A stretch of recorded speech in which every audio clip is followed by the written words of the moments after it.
What if I told you that the creators that you admire, and let's be honest, even sometimes struggle with envy, that they aren't better than you? They just know something that you don't. You see, you might be thinking that the algorithm is the problem, but it actually reveals something about you.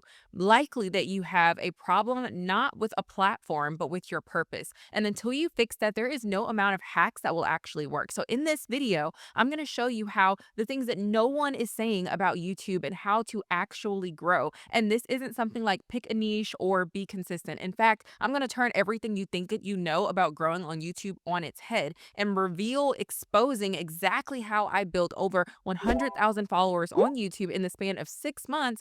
And I'll give you a little spoiler, I didn't even post for 3 of them. I wasn't consistent. I didn't play the games. I didn't have a super specific niche that I was talking to. But using the things that I'm going to share with you in this video, I was able to build an audience that actually is here for me without selling my soul, chasing trends, or having to pretend to become someone I am not. And not to mention, make hundreds of thousands of dollars in the process. And so here's exactly what we're going to walk through. The first thing is what the algorithm actually is and how most creators are completely misreading it. Number two is how to create from identity and not insecurity and stop guessing what to post. The third thing is I'm going to break down what truly drives growth and why it's not all about strategy and tactics. And the fourth is how to master this medium without becoming a slave to it. Finally, I'm going to share the unnamed tools that I have heard no one else talk about that lead me to having an unfair advantage in growth that anyone can do despite no one ever mentioning it before. So, if you've ever felt burnt out or invisible or unsure of how to grow without faking it,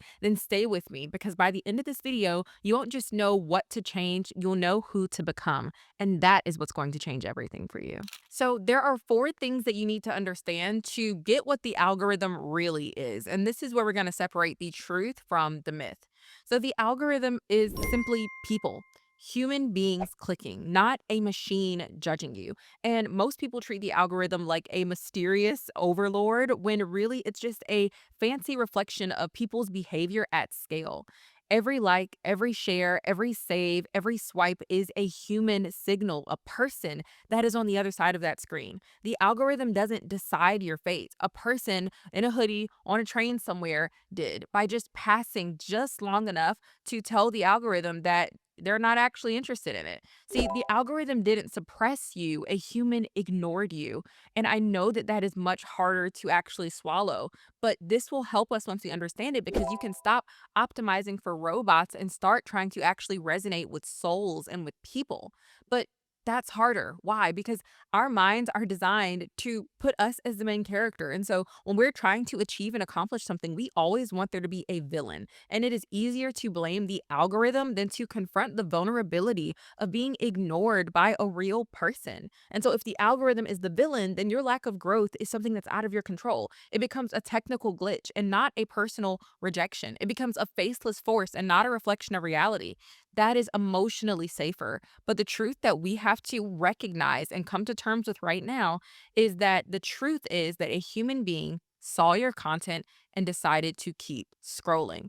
And yes, that hits deeper because it makes us question our message, our clarity, our conviction, and it forces us to ask, did what I say resonate? Did it matter? Was it honest? Was it true? Was it right? And blaming the algorithm lets us to preserve the illusion that we're doing everything right. And it protects our ego by giving us an enemy that can't even talk back. You see, villains are convenient, but accountability of making this realization is truly what is transformative. And the moment you stop blaming the algorithm is the moment that you start building something that will actually resonate and be unforgettable. The second thing that we need to understand about the algorithm is that the algorithm isn't an enemy as much as a consequence.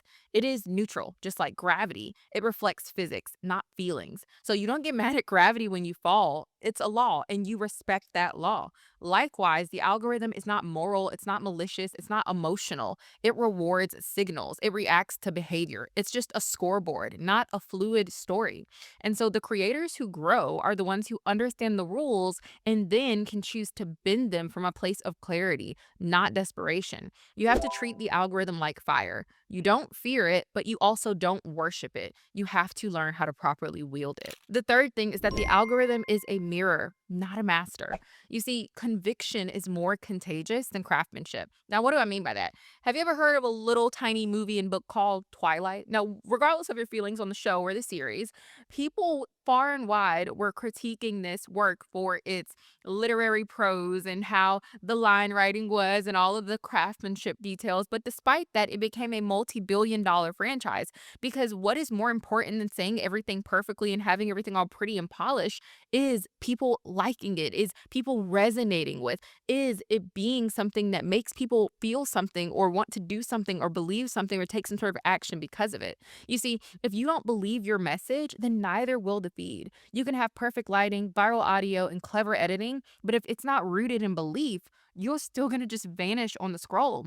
Which is why when I'm helping my clients, I always tell them, what setup do you need? Nothing. Get your phone and a microphone and just start recording because that is where it all begins. And you can have the best production team in the world, but the algorithm doesn't just pick up on technique, it amplifies energy, boldness, and obedience to your calling. And so there's a reason why someone with half of your skills gets 10 times your reach. It's because they're moving in faith and not fear. It's the reason why there are probably thousands of writers who have better line writing than the author of Twilight, yet they never are going to reach where she is at. You see, the algorithm is a mirror that reflects your choices, not imposes on them.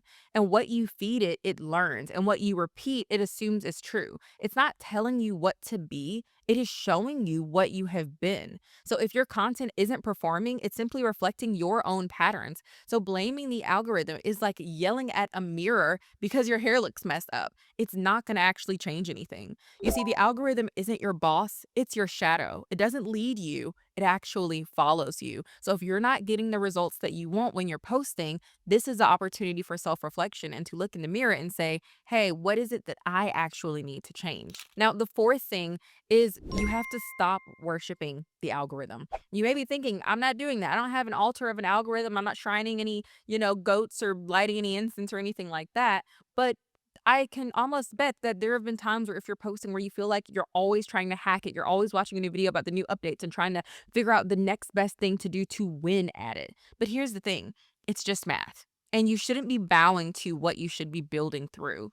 You see, too many creators have turned their analytics into their altars, that you check your stats more than your spirit. And if you posted a content that you feel good about, then you have to understand that the purpose of everything you make isn't to have the same amount of reach, but to have deep amounts of resonance. You see, you can tweak your thumbnail, but you haven't actually refined your purpose. You don't even know who you're speaking to or what you're talking to them about. And so the moment that you obey the algorithm is the moment that you step out of the driver's seat and you stop commanding it. The algorithm is a tool, not a temple. And so don't let it become the thing that you sell pieces of your soul to, compromising on your message because you're too scared of being palatable. So the algorithm is not your God. Your obedience is not owed to code, it's owed to the call that you have on your life to help the people that God is going to put you in front of.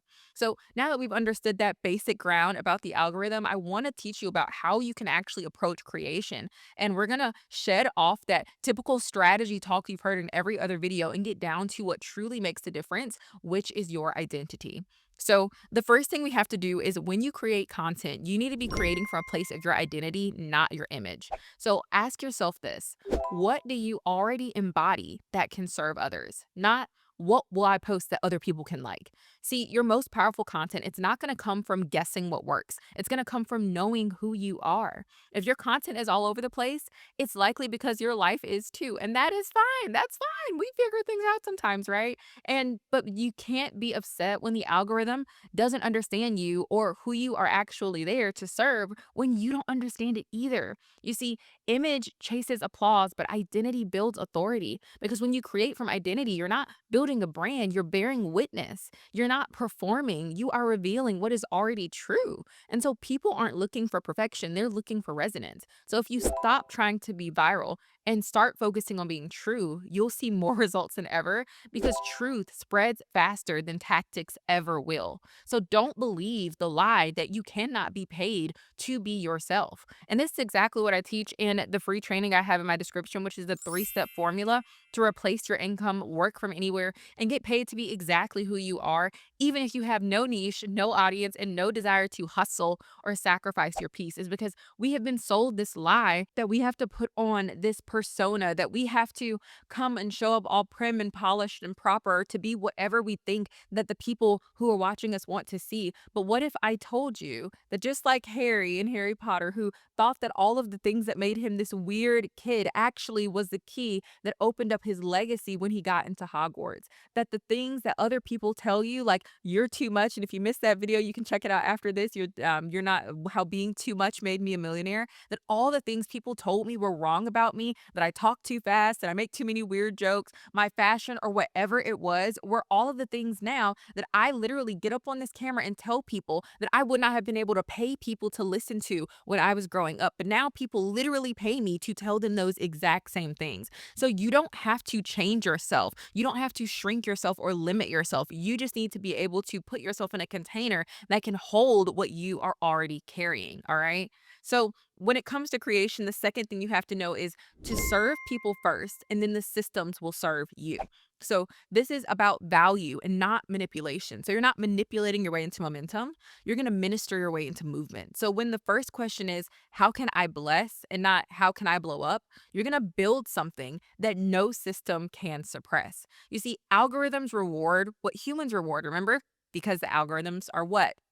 Humans, right? And so humans reward those who serve. When you pour out generously, the harvest is going to come. Maybe not over, maybe it won't be overnight, but it will always be right on time because the algorithm doesn't control the impact. Obedience to your calling does. So Luke 6:38, this isn't just spiritual, it's a kingdom law. If you sow generously, you are going to reap as well. And that principle transfers to everything, even in your content. Now, the third thing a lot of people aren't gonna like, but I gotta talk about it because this is probably one of the biggest things that's actually holding people back when it comes to their creation and being successful on YouTube. And that is this, that the algorithm responds to value, not victimhood. So I see so many people in this conversation, so many people that comment on YouTube videos and everything else in this victim mindset. And if you are creating content that is rooted in resentment or fear or frustration, it's going to carry that and it's going to come through in your videos, whether you realize it or not. You see, that victim energy repels growth, it is the antithesis of it. And victim content subtly demands attention instead of earning it. You're not entitled to anybody's attention. So people don't follow neediness, they follow leadership. And every post is a seed. And you have to ask yourself, if you looked at your garden, are your posts those of scarcity or those of strength? Because pity will fade, but power is going to naturally multiply.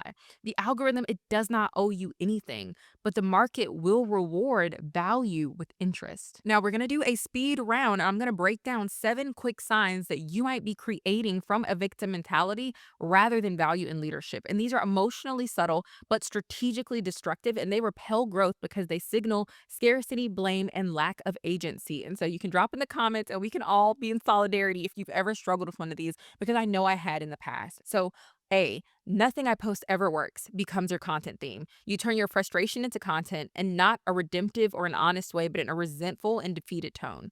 That's not vulnerability, it's venting. Victim energy says, I'm trying so hard and the system is working against me. Value energy says, here's what I'm learning and here's how I can adapt. So take every opportunity when you post something and it doesn't work out to learn what didn't resonate so that you can tweak it to do better the next time. Next is you measure your worth by your worst performing post. So instead of seeing data as feedback, you treat it as rejection. Every dip in views becomes personal proof that you are not good enough. Victim energy says, I knew I wasn't cut out for this. But value energy says, what can I improve next time? C, you constantly blame the algorithm, which is just your audience. You externalize all responsibility. You say, the algorithm is punishing me, instead of asking, is my message clear? Is it strong? Is it resonant? Have I actually built the skills to learn how to deliver the message that I'm trying to actually deliver? If the algorithm is your scapegoat, you're not in creator mode. That means you are in survival mode, and you're never going to see abundance and views and income or anything else having a scarcity mindset. Next is you post to be seen, not to serve. This is big because so many people post content that says, please notice me, rather than let me help you. It's loaded with emotional pull, but low on actual usefulness and clarity. And I see this all the time, especially in my niche, where people are just posting random, here's 5 ways to make money and all this stuff. And it's so clear that they're just trying to do whatever they can to be seen and not actually to help people. And this is why I've been able to outgrow so many people in my niche so quickly, because it's something where I'm not trying to create within a niche. And on top of that, I'm genuinely trying to help people by creating videos like this, where I'm talking about things that I genuinely hadn't heard and that I wanted to share with other people who might be out there struggling and keep getting the same 6 tips over and over and over on these repetitive videos people are making to be seen and not to actually serve. Now, the next is that you feel owed. So you start believing that because you worked hard or showed up or struggled more than others, that you deserve success. And oh my gosh, I have to do an entirely separate video about this, because this is a sickness. Because you are going to just continue to put yourself in a trap where you think that hard work and putting in more hours and putting in more time is what actually means that you get paid, which, spoiler alert, it's not. And if you want a little bit of that, I talked about it some in my video. Making money is so easy, it's sickening. And this is literally a sickness because you will keep yourself in a cycle of hustle and struggle to make the story true in your mind that this is what it actually requires. And that you think that because you put in more time than somebody else, that means that you automatically are owed or entitled to anything. It doesn't. And the market will tell you exactly what you're worth based on the value that you are giving and the response that you are getting from that. You see, neither God nor the market owes you anything. They respond to faithfulness and fruitfulness, not effort alone. You see, it's not the effort that determines the outcome. If there's a chef and he stayed up all night cooking a meal and then he put it before you and it was like rat droppings and burnt up hot dog meat with, spray cheese and dried cranberries. And he said, here you go. I worked all night on this. Would you say, oh my gosh, this is amazing? Or would you say, I'm leaving and give me my money back?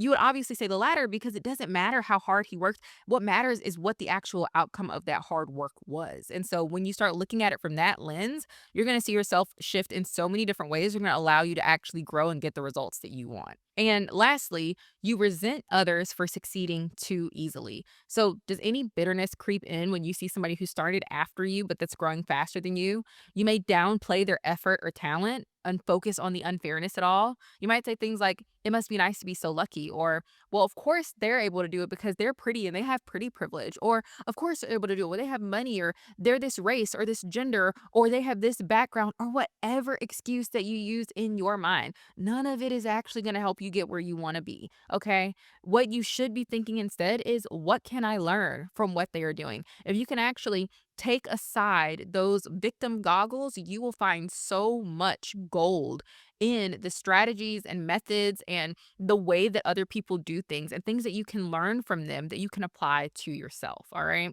Now, the fourth thing when it comes to how to approach creation is that the algorithm is going to expose the integrity of your ideas. So, shallowness is going to die at stale, but depth is going to be the thing that multiplies. So, if it only works in your echo chamber, then it will not survive the scroll. Scale doesn't hide cracks, it amplifies them. So, surface level content might spike for a moment, but it won't sustain gravity. When you create from substance, not shiny strategy, your message is going to hold under that pressure, because integrity becomes magnetism and repetition becomes reputation. And so, if your idea dies in the algorithm, it was probably already dying in your spirit. I tried this, you guys. There was a point where I had purchased a YouTube course, and basically the course was pretty much just telling me, do things that other people are doing. And so I was doing that. I was just putting my own spin on content I had seen other people do.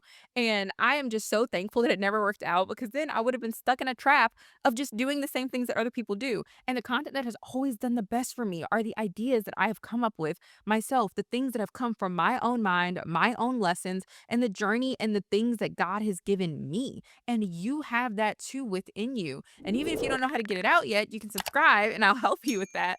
But this is what you have to understand, is that you have this super cocktail of experiences and your lens and your life that only you can actually share with the world. And so, what a disservice to rob the world of that by trying to just do what somebody else does, say what somebody else said, and be them because we only get one you. And when you're so busy trying to package yourself in the packaging of somebody else instead of being yourself and allowing the world to receive what you have to offer, it just not only does everybody else a disservice, but it dims your light too. And it is something that is not sustainable, which is why so many creators end up quitting after a while because it is completely unrealistic to think you can spend your whole life not being yourself. The next thing is that the audience that you attract is proof of the spirit in which you create. So your content summons who you are, not who you pretend to be. So you don't just build an audience, you are building a mirror. The people who show up are a reflection of the posture that you created from. Were you frantic? Were you fake? Or were you faith filled? Your content carries this impartation and this transmission of not just words, but spirit, and not in a woo woo crazy way, but in a way that we are the company that we keep, in a way that bad company reflect or that good company or bad company corrupts good character. So you're going to attract the level of wholeness, of clarity and conviction that you embody. If you find yourself attracting customers who have victim mentality, who are desperate, who are upset, who are complaining about their life and their situation, what type of content are you producing that is attracting that type of person? You see, your content preaches even if you don't intend for it to. It reveals your theology, your fears, your frequency, and what you carry is what you call in. The last 2 points here are that one, attention is a resource, not a reward. Hear that again. Attention is a resource, not a reward. Okay. Visibility is potential energy, but it's not the goal. Attention is not your finish line, it is an entry point. It doesn't validate your worth, it multiplies your responsibility. Going viral without clarity is like being handed a mic with nothing to say. You have to use attention wisely because it's fuel, it's leverage, it's a test. Don't waste it trying to stay seen. Use it to do something that is significant. And if you're a Christian, that glorifies God. So don't chase attention. You have to steward it. You're not here to go viral, you're here to go vertical. And you have to have something to do with it, please, because there are so many people who literally go viral and don't have anything set up to actually capture that audience and put them into a thing that's going to enable them to actually be able to do this for their job and to make a living, which is what I teach in that training. So, the last thing in this section is this, that chasing the algorithm makes you a slave to the latest appetite. So, if you create according to principle, that is much better than you doing it towards your preference. So if you build your brand on trends, you're going to burn with those same trends when they die. You see, the appetite of the crowd changes by the hour, but the truth doesn't. You weren't meant to be a vending machine of dopamine. You were designed to be a table that people return to. You build from principles, and you will not only outlast every single algorithmic shift, you will also outlast every single platform. You see, all these platforms that we have, most of them aren't going to be here 20 years from now. And so, if your goal is to be able to make a living from creating, you have to learn how to do what I call the immortal visibility method, which are the principles that I have learned that have enabled me to build a six-figure audience on TikTok, not once, but twice, to be able to grow to 100K followers on YouTube within 6 months. And I guarantee if I wanted to, that I could do the same thing on Instagram, on Twitter, on any social media platform. And not because I'm arrogant, but because I have done the work to learn the underlying principles that make people trust you, to like you, to get to know you, to be able to resonate with you, and to move people to actually wanting to hear more of what you have to say. And it is a skill that you can learn too. It's something that we were all born with naturally. It's one of those unnamed skills I'm going to mention towards the last section of the video that literally helped me to have an unfair advantage because nobody else was talking about it. And so now all the creators that know this literally have been able to basically immortalize their creativity to be able to move from platform to platform like a chameleon, being able to go with whatever environment. And then those who study the algorithm, it's like studying a fake dollar bill. There are always going to be new fakes that come out, but what is going to help you stick around is if you know what the real one looks like. And when you do this, when you chase the appetite of man, you're forfeiting the anointing of heaven. So, strategy is useful, but identity is unshakable. And when you build from who you are, not what other people are clicking on, then that is when everything shifts. The scroll is shallow, but souls are deep. And when you create for people, is when everything shifts. So, now we're going to get into what actually drives growth. So there are a few pointers to understand here. The first is that God gave you dominion and not dependence. So you were called to master, not to survive. You were never meant to tiptoe through your calling, hoping not to offend the algorithm. You weren't designed to need the system, you were given the authority to shape it. Genesis 1 doesn't say, and God gave them influence if Instagram approved.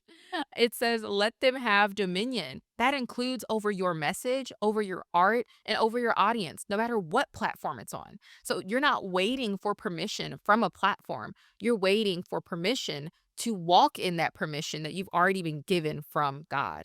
The second thing is that the algorithm is not holding your breakthrough, your obedience is. And if you haven't seen the video that I've done called You're Not Waiting on God, God is Waiting on You, this is the video for you if this point hits with you because your calling is not contingent on platform metrics. Obedience will take you places that virality never could. The breakthrough that you want doesn't come from reels, it comes from real faith. The right yes in secret and in private will produce a harvest that no algorithm could suppress. Number three is that the audience that you crave could be the thing that destroys the character that you need. You see, delay is often protection, not punishment. What you think is a setback is often a safeguard. And sometimes the platform won't grow because your roots are not deep enough yet to hold the weight of the fruit that you are asking for. Again, that waiting on God video goes so much deeper into this, but God cares more about your character than he does about you having clout. Because the spotlight that you want could be the very thing that incinerates you if you have not built the spine to be able to stand under it. So if you blow up too soon, your platform could be the very thing that becomes your prison. And God's delay is often his deliverance. The fourth thing is that God will judge your harvest, not the algorithm. So, stewardship, not statistics, will be your final scoreboard. When you stand before God, he won't ask you how many followers you had. He'll ask what you fed the ones that you were given. Likes don't equal legacy, and reach does not equal righteousness. You're going to be judged by your faithfulness to what you were given, not by the amount of visibility that you had. The algorithm may see views, but God sees value. And you have to ask yourself, which one are you performing for? And some of you may be thinking, well, I get that. And I do want to honor God and I do want to do the best that I can with what I have. But I also want to be able to do this as a living. I want to be able to make money online, maybe 10K, 20K a month, to be able to quit my job, to be able to live freely, to be able to give well and live well. And there is nothing wrong with that. But can I tell you a secret? You don't actually need a big audience to do it. You don't actually need thousands and hundreds of thousands and millions of followers in order to do that. In fact, oftentimes the people with the most followers aren't necessarily the ones making the most money because views don't equal income. Number five is that you're not competing against other creators, you're competing against the collapse of attention itself. You see, you're trying to create memory in a world that is engineered for amnesia. You're not racing other influencers, you're racing the entropy of a distracted age. Every post is competing with a million voices that are screaming for dopamine. And so, if you want to stand out, create something worth remembering. Don't just inform, but imprint. Don't just trend, tattoo. Make your content feel like this sacred interruption in a sea of noise. Don't be scared of being different. That's your magic right there. You see, the most powerful content isn't what's the most clever. It's what is the most anchored and what reaches and resonates with people deeply. The sixth point is this: virality is a byproduct, it's not a strategy. Anyone that tells you, hey, I can teach you this formula to go viral, they're already worried about the wrong thing because faithfulness in sowing is your actual strategy. Chasing virality is like running around chasing lightning with a mason jar. You might catch it once, but you can't build on it. But showing up with clarity and conviction, that is where compound impact lives. You see, the harvest was never promised to who can be the most flashy, but it was promised to the faithful. You see, growth doesn't have to be a game of gimmicks. It's a war of endurance and obedience and wisdom. And the system didn't call you, God did. And so you have to build like that is true. But make no mistake, just because you are called and even faithful doesn't mean that your seed obliges you to a garden. It simply means that you have the opportunity now to cultivate one. Your gift is also your assignment. Now, what are those things that I talked to you about? The ways that you can master the medium? Well, I'm going to get into that. And then we're going to talk about those secret unnamed tools at the end, where I'm going to break down the things that nobody else is talking about here. But this is where we can get into strategic craft without being a servant to the algorithm. So, this is how we learn the rules and then are able to bend them. So, how do we master the medium of YouTube while we're on it? Well, the first is to become a producer and not a consumer. So, study the craft. Don't just consume it passively. You see, most digital creators are digital gluttons. We are stuffed with secondhand inspiration, but starving for original execution. So, consumption without reflection leads just to imitation, not mastery. Producers don't scroll to compare, they scroll to reverse engineer. Ask yourself, what about even reverse engineer this video? What about it hooked you? What tension did it create? And how can you distill it but not duplicate it? What made you click on it and even watch this far into the video? You went for a long time. Please stay with me. But this is something to ask yourself about what enabled you to do that and what you can learn from that principally for your own content. So if you consume more than you create, you don't have a content problem. You have an identity problem, and it's that you're outsourcing your own voice. The second piece here is to master the algorithm. Again, the same way you master fire. You understand it and you use it, but you don't put your trust in it. The algorithm isn't your friend, but it's also not your enemy. It's just a force. And like fire, it can cook your dinner or it could burn down your house, depending on your understanding of it. So don't resist it, but don't romanticize it. Just respect it. Mastery comes from awareness. It's knowing when to stroke the flames and when to take a step back.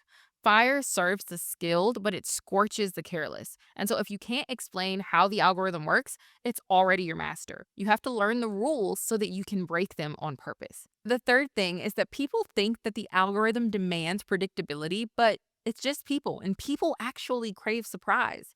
You play by the rules, but staying magnetic is actually much more important than staying visible. You will probably be able to find so many creators if you actually go look who do not actually post consistently. They don't have a posting schedule. They're not posting twice a week or once every week or doing all these things. But this is a part of the fluke that I was telling you about, where I grew to over 100,000 subscribers in 6 months without posting consistently that entire time because I understood something that took me far too long, that people don't need consistency, they need congruence. And what is much more valuable than you posting some lackluster thing 2 or 3 times a week is you posting when you actually have something to say. And that thing that you have to say be so impactful and so vibrant that it literally carries over for months at a time. That is how I'm able to literally make $100,000 a month or more without even posting consistently. Because when I show up, it's when I have something to say and I'm able to create content out of a place of overflow and not obligation. And what you need to do is not get into a routine so much as a rhythm because humans, we crave disruption and novelty and unexpected emotion and interruption. And so you're not trying to be consistent as much as find a rhythm that actually works with your own cycle of inspiration and intensity. If you find that you're one of those people who get really excited about something for a period and then eventually it just completely fizzles out, YouTube is actually perfect for you. But you've just been lied to by being told that you need to bottle down all of your magic into some sort of niche. But it's like jazz. There's the structure and the rhythm, but rebellion in the melody. And you have to work with giving your audience things that lights them up, but that also give them what enables you to feel and they will feel that too. So you can play the game in order to gain the level of visibility, but you break the pattern in order to stay remembered. And if this sounds a little confusing, I go over more of it in that 3 step formula to replace your income, work from anywhere, and get paid to be exactly who you are. That's in the description where I explain to you exactly how you can do this. And without having to be consistent, without having to box yourself into a niche, you can be yourself and get paid more than you're getting paid at your day job.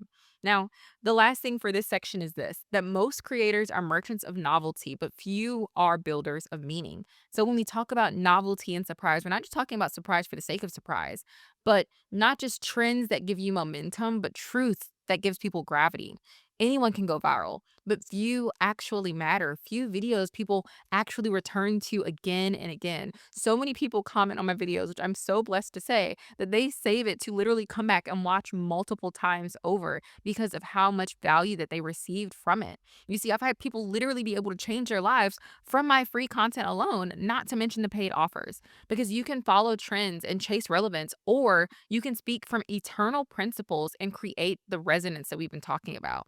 The first fades, but the second one is what forms movements. So don't build a house of highlight reels, build a cathedral of content that lives in people. You see, viral will get shared, but meaning will get saved. So, what does this section mean? It means you don't master the platform by mimicking it. You master it by understanding the human spirit that's inside of it and behind it. And your strategy should serve the substance that you are delivering, never replace it. Now, this is the part I'm excited about. I've been excited about this whole video, but specifically this part because these are the unnamed top secret methods that led me to unfair growth that nobody talks about. And this is what I call the lost arts. And so I incorporate this into everything that I teach, into my program, the Dream Life Loophole, because these are the things that none of the business bros are talking about who will tell you got to hustle your pants off and work 12 hours a week and grind and shine and whatever else. And I was able to build my business to a very profitable 7-figure level with just my husband and I without doing any of that. In fact, this is exactly what I focused on. So, the first thing that was that unnamed method that gave me unfair growth is exploring the art of exploration. So, you've probably never even heard of this. And you're like, what does this have to do with this in terms of the content, Danielle? And I promise you, I'm going to pull it all together. Okay. So, exploration, what does this mean?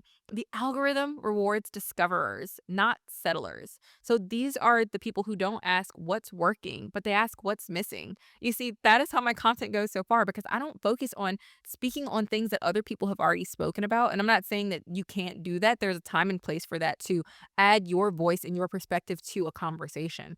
But when you instead ask the question, what's missing, you create this space where there's a gap. And so you don't have any competition. No one is comparing my content to anyone else's because no one else is talking about the things that I'm talking about because I'm not afraid to use my own unique voice, my perspective.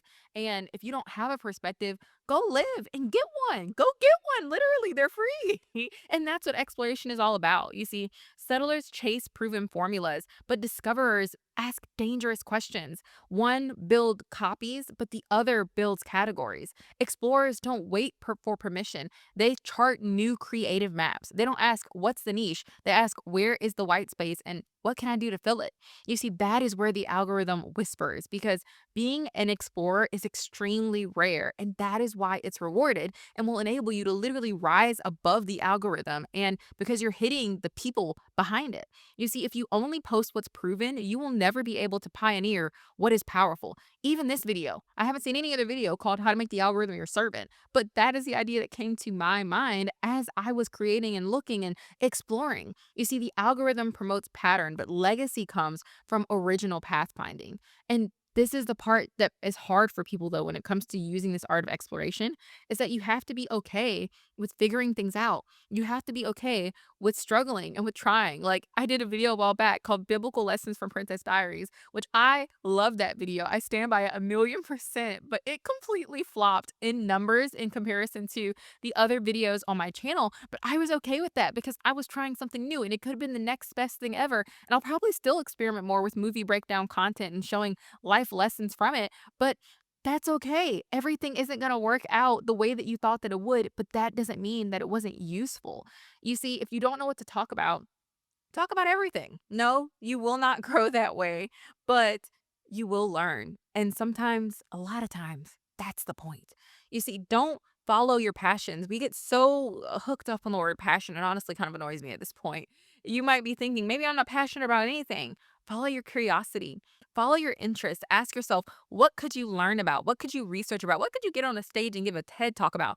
Not because that's your job and you know it, but because you can research it for hours and still want to know more. That is the art of exploration in action. And you can make money just from sharing that with other people. Now, the second lost art that I use that nobody else is talking about, and that's so underrated, but we use it all the time, is imagination. You see, the algorithm bows to builders of worlds, not chasers of trends, because trends expire, but worlds endure. Think about your favorite world. I would love if you commented below, actually. Are you a Harry Potter person? Are you a Star Wars person? Are you an Avatar person? Like, what fictional world would you live in if you could? Because that is exactly what I want you to think about when you're creating your own content. You see, trends give you a moment, but world building, it gives you mythology. You see, when you create a world, you create your own lexicon, your own rhythm, your own lens. People don't just follow, they enter, they stay, they belong. You don't need to go viral. You go visceral, deep dive into the part of someone that says, I've never seen anything like this before and I want to leave. Oh my gosh, I pray that's how you feel while you're here. I pray you feel like it's a homecoming. Like, oh my gosh, I've never seen someone doing content like this, explaining these concepts like this. And I don't want to leave. I want more. And if you do, comment any questions you have. You see, you have to build something that's so immersive that people would rather live in your content than escape into someone else's. Now, the third art is the art of, you see, pick number three, my lord. Comment if you know the reference. The third one is story. You are writing onto the heart of a generation. Data passes, but stories imprint forever. I actually want to tell you a quick little story because this completely blew my mind about stories. So, stories have been the longest form of communication that we've ever had in history, right? All throughout history, things were told through stories. On walls of caves, stories were recorded teaching people about things. And God chose to literally deliver his holy word through the form of a story. So, that should just give you some backdrop to how powerful stories are. And let me ask you this. What would be more impactful to you? If I say, all right, here is the how to video on how to not get hit by a car, and you're telling your kids, hey, don't get hit by a car. If you run out into the car, you run into the street, you're going to get hit by a car. Thank you for watching, right? Okay, that's true, right? You run into the street, you could get hit by a car. Now, instead, imagine if I said this. Imagine if I said, Johnny, John Amelia, that's the first girl name I could think of. Um, I want to tell you a story. So, there was a squirrel, Pete the squirrel. Pete the squirrel was such a good little boy. And one day, Pete the squirrel's mom told him, hey, Pete the squirrel, uh, this is a wonderful place to play, but never, ever, ever run out into the street. It's very dangerous, and something bad could happen to you if you do. Pete the squirrel said, and he grabbed the nut and he went outside playing with the little nut ball, right? Nutball goes into the road, and what does Pete the squirrel do?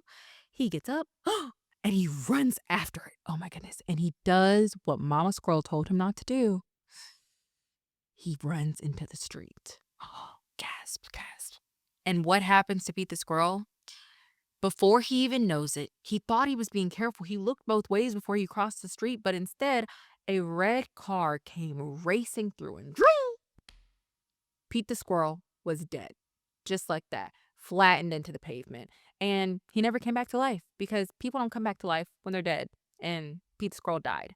And what is a child going to be? Maybe traumatized? Maybe. Maybe a little mortified? Maybe. But will they understand that more? Or will they understand you telling them a detailed how to about the mechanics of a car and how death happens in the afterlife? Of course not. And we haven't changed. We're all just grown up kids and we all learn best through stories. That's why Jesus literally told parables to help people understand things. And so do not sleep on them. And you don't have to be a fiction author in order to infuse story and storytelling into your videos. In fact, there's storytelling structure in literally every single YouTube video that you watch. The only thing is that you haven't trained your eye to be able to see it. And again, in Dream Life Loophole, that is exactly what we do.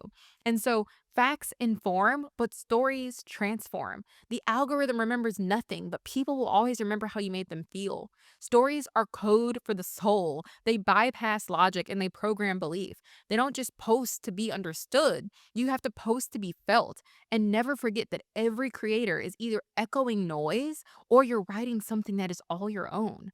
If you build a platform around who you think you should be, it won't be a palace. It'll be a fancy prison. And so a graph will go viral for a week, but a story will birth a worldview that will last generations. Now, there are two more secret arts, and I hope you're enjoying this. Please thumbs up and subscribe if you are. The fourth is one that might be unexpected, but beauty. Because algorithms optimize for clicks, but souls crave beauty. God made us to. And it might not be the beauty that you're thinking of. Of course, there's aesthetic beauty, but Utility gets views, but beauty gets loyalty. So you can win short term with hacks, with headlines and hooks, but only beauty will build a brand that people revere. And I'm not talking about even the beauty of looks, which that's a whole nother thing that I might write a book about, especially for women. There's a whole lot of research about how you look actually affects how much money you make. But I'm talking about the beauty and how it actually feels. Beauty heals, it awakens, it feeds your soul. It reminds people that they are human in a world trying to turn us into machines. And in that moment, that your content can become a cathedral for someone instead of a commodity. Beauty, it's not just visceral, it's that visceral. It's not about polish. It's presence. It's feeling like we're here, like I'm talking to you and you're in my house and we're getting to know each other. I'm sharing with you the things that changed my life. It doesn't just impress the eye, it awakens the heart. It speaks to something ancient, something eternal, something true. Something that says, "Gosh, wake up. You're not crazy. You were made for more." And that's why some content can just be instantly forgotten while other content can live with you and inside you for years. The difference was never the production value, it was the presence. And so when your content can radiate that beauty through truth, through grace, through wonder, through design, it reminds people that they are souls instead of scrolls and they feel something. And when someone feels something, that's when they'll come back. So the algorithm will ask you, did it convert? But the soul will ask, did it move me? And the things that move are the things that will convert. And so if you want to build something that lasts, you have to start creating for the second voice, not the first one. Now, the fifth and final lost art is this connection. Because you cannot automate belonging. We are designed for connection. That's why in the Garden of Eden, what did God say? It is not good that man be alone. You forge loyalty by resonating at a human, not an algorithmic level. You can game reach, but you cannot game resonance. Belonging is forged in the overlap between I thought I was the only one and me too.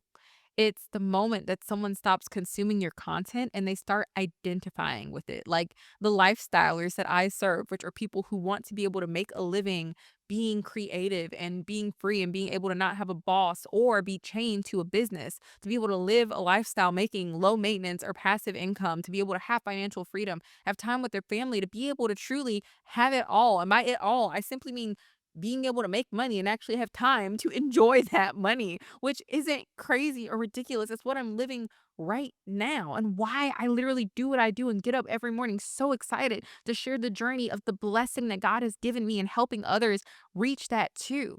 And so when somebody identifies with that, that is the connection that I'm talking about. It's the kind of connection that isn't scalable, it's sacred, and that is why it works. So you don't need to go viral. You just need to be someone's home for someone to see you and think, you're like me and I'm like you. And that is the beginning of a bond that will build worlds and that will also, in the meantime, as well, build your business. And if you want to know how to do that, how to utilize those things, how to go beyond just the algorithm, but how to rise above it, then last time I'm going to offer it to you that 3-step formula to replace your income so that you can work from anywhere and get paid to be exactly who you are. And you don't need to have a niche, you don't need to have an audience. And no, you don't need to hustle all day long or sacrifice your peace. And you can get instant access to that training for free right now. All you gotta do is click the video in the description. So I'll see you there.